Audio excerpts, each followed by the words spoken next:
Tu abuelo ahorró toda su vida. Cada centavo que ganaba lo guardaba en el banco. No gastaba en lujos.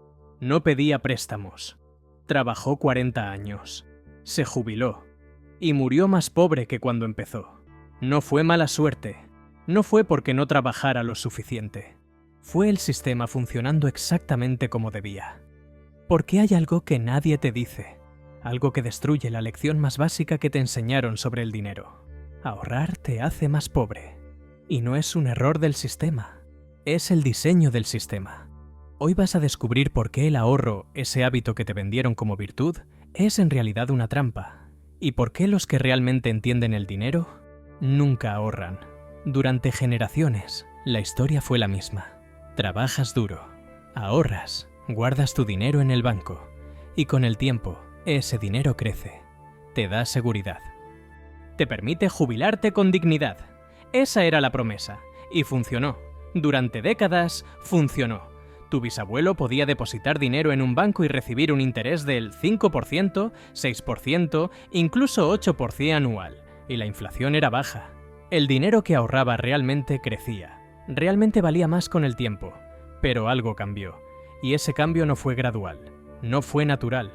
Fue una decisión deliberada que tomaron los bancos centrales del mundo entero.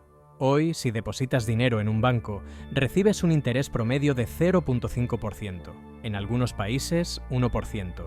En otros, literalmente, 0%. Y en algunos casos extremos, como Japón o Suiza en ciertos periodos, tasas negativas. Te cobran por guardar tu dinero. Mientras tanto, la inflación oficial es del 3%. En la práctica, dependiendo de dónde vivas y qué compres, puede ser del 5%, 7%, incluso más.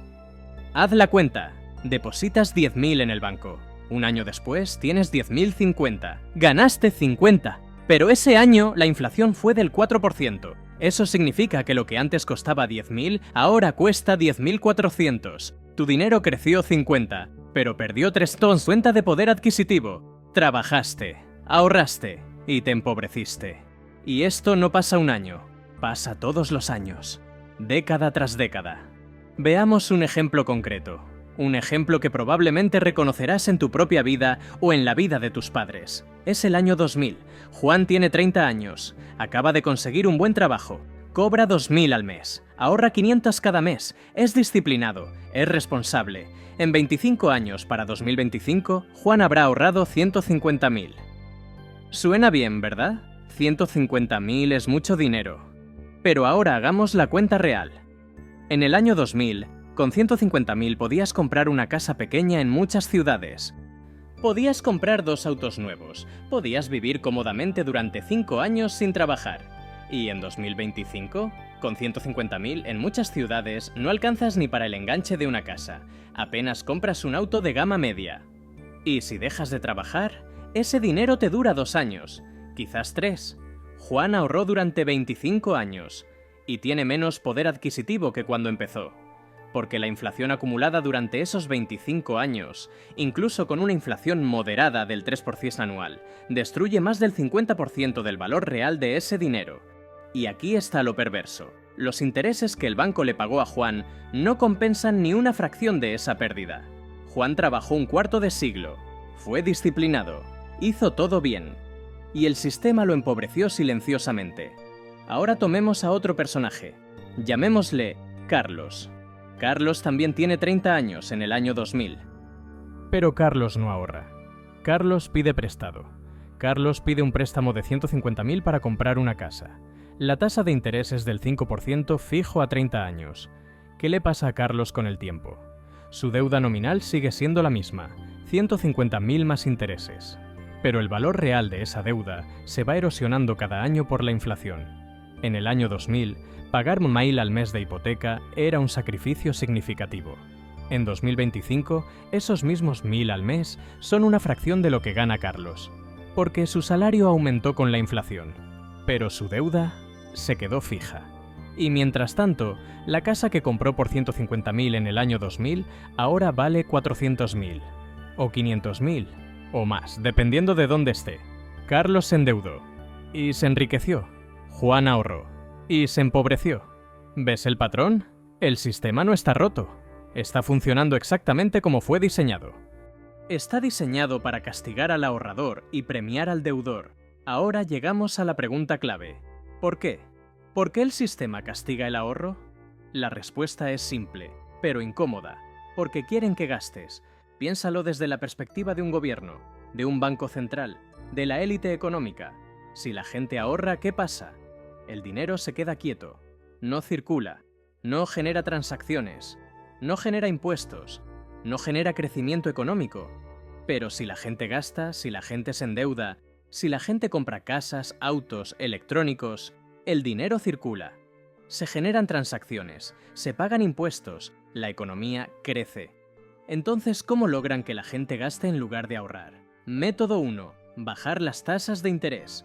Si ahorrar no te da ningún rendimiento, ¿para qué ahorrar? Mejor gastar. Método 2. Crear inflación constante. Si tu dinero pierde valor cada año, tienes un incentivo para deshacerte de él rápido.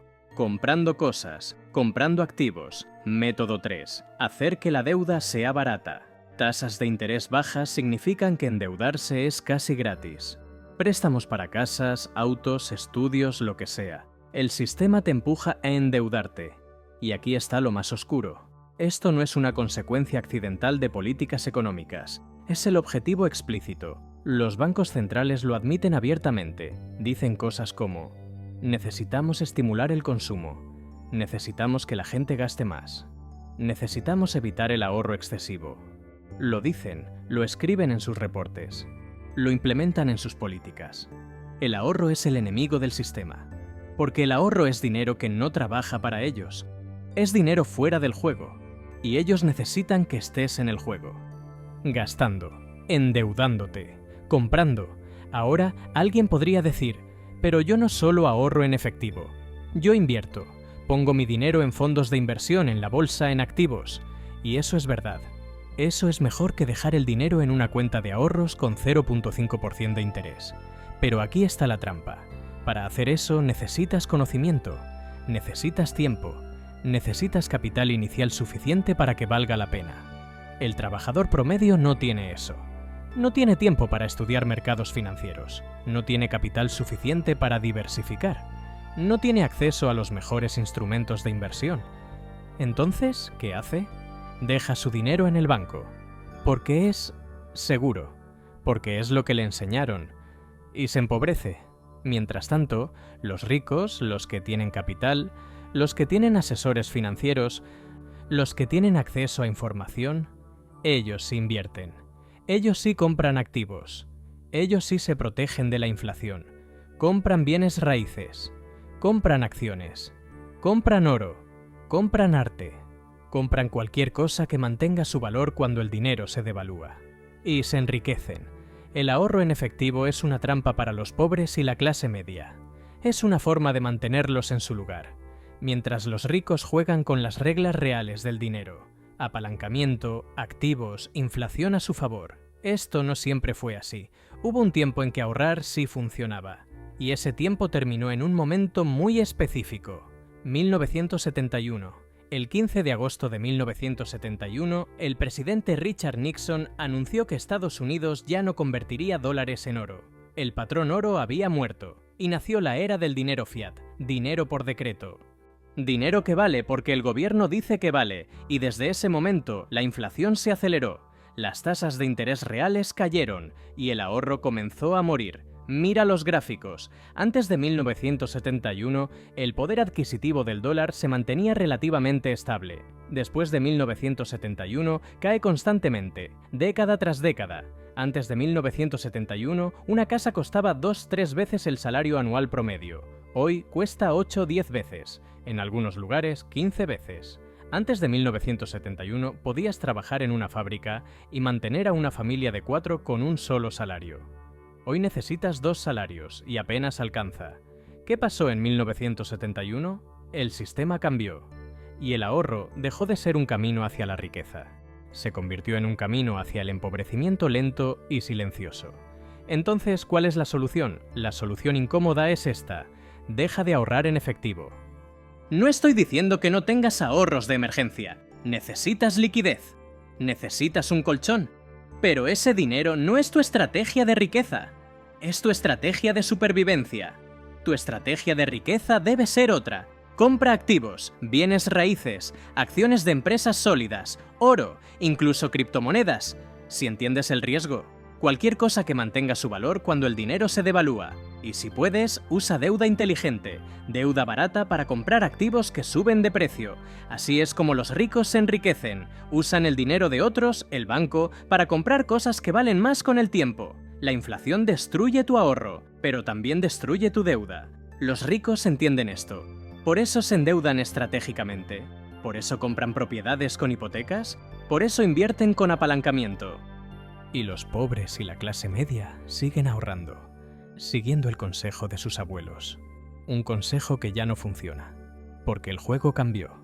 Tu abuelo ahorró toda su vida, guardó cada centavo en el banco, y murió más pobre que cuando empezó. No fue su culpa, fue el sistema. Un sistema diseñado para castigar el ahorro y premiar la deuda. Un sistema que necesita que gastes, que te endeudes, que compres. Un sistema que no puede funcionar si la gente guarda su dinero debajo del colchón. Hoy, en 2025, ahorrar en efectivo es perder. Lento, silencioso, pero perder. Y mientras tú pierdes, alguien más gana. Los bancos que usan tu dinero para prestar a otros. Los gobiernos que imprimen dinero y diluyen tu valor. Los ricos que compran activos mientras tú guardas papeles. El ahorro ya no es virtud, es ingenuidad. Y el sistema está funcionando exactamente como fue diseñado. Ahora lo sabes. La pregunta es, ¿vas a seguir jugando con las reglas de tu abuelo? ¿O vas a aprender las reglas reales del dinero?